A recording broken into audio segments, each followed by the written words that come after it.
Dans ce module, nous vous expliquerons l'importance d'un moteur à haut rendement.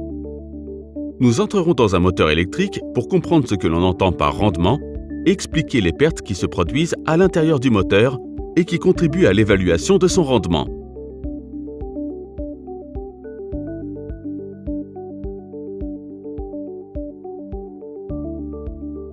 Le monde fait face à un sérieux défi énergétique. La demande d'électricité va croître plus vite que toute autre forme d'énergie finale.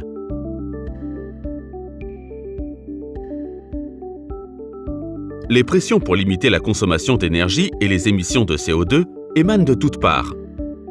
La façon la plus simple d'aborder ce défi consiste à saisir les opportunités de réduction de consommation d'énergie en utilisant l'énergie plus efficacement.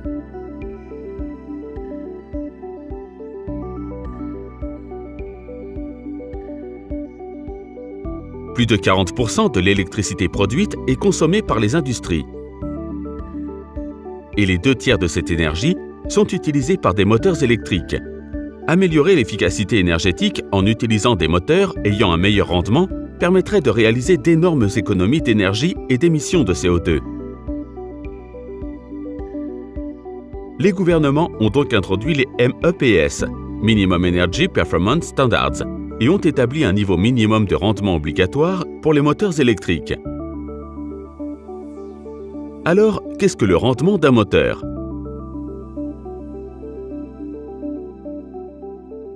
Le rendement est simplement le ratio puissance de sortie sur puissance d'entrée présenté en pourcentage. Prenons un moteur standard avec une puissance de sortie de 75 kW. Parvenir à ce résultat requiert une puissance d'entrée de 80,9 kW. En utilisant notre formule, on obtient un rendement de 92,7%. Cela veut aussi dire que la perte d'énergie s'élève à 5,9 kW. Alors, d'où viennent ces pertes?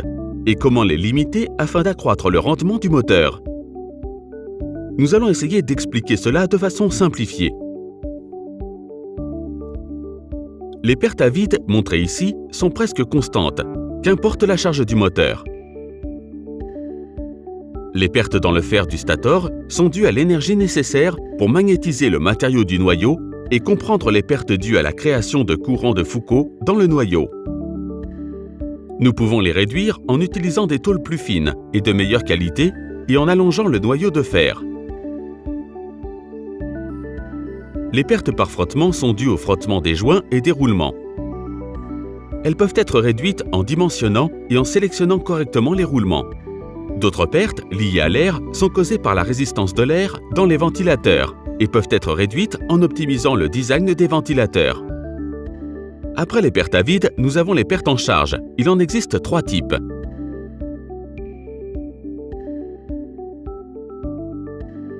Les pertes des roulements du stator, ou pertes I2R, sont dues à la circulation du courant à travers la résistance des enroulements du stator. Elles peuvent être réduites en optimisant les encoches du stator et en resserrant les enroulements afin d'assurer un bon taux de remplissage des encoches, en plus d'un noyau de fer optimisé pour optimiser la force du champ magnétique.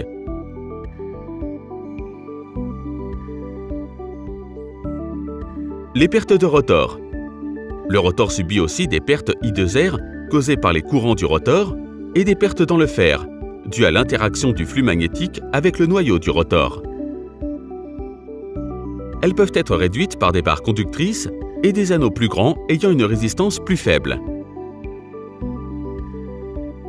Des pertes en charge supplémentaires sont dues aux fuites du flux causées par des variations dans les enroulements, des imperfections mécaniques dans l'entrefer et des irrégularités dans la densité du flux de l'entrefer. Elles peuvent être réduites en améliorant la géométrie des encoches et en minimisant les déviations dans l'entrefer. Malheureusement, les pertes font partie intégrante du fonctionnement d'un moteur. Et puisqu'elles affectent directement son rendement, les fabricants de moteurs premium font de leur mieux pour les réduire. En utilisant des matériaux de haute qualité, des designs de moteurs de pointe et en produisant avec précision dans des usines automatisées, les pertes peuvent être minimisées. Cela veut dire qu'avec chaque génération de design de moteur, le rendement est amélioré et contribue à résoudre en partie le défi énergétique. Dans le prochain module, nous nous intéresserons au coût de la possession et nous vous donnerons quelques conseils pour le réduire.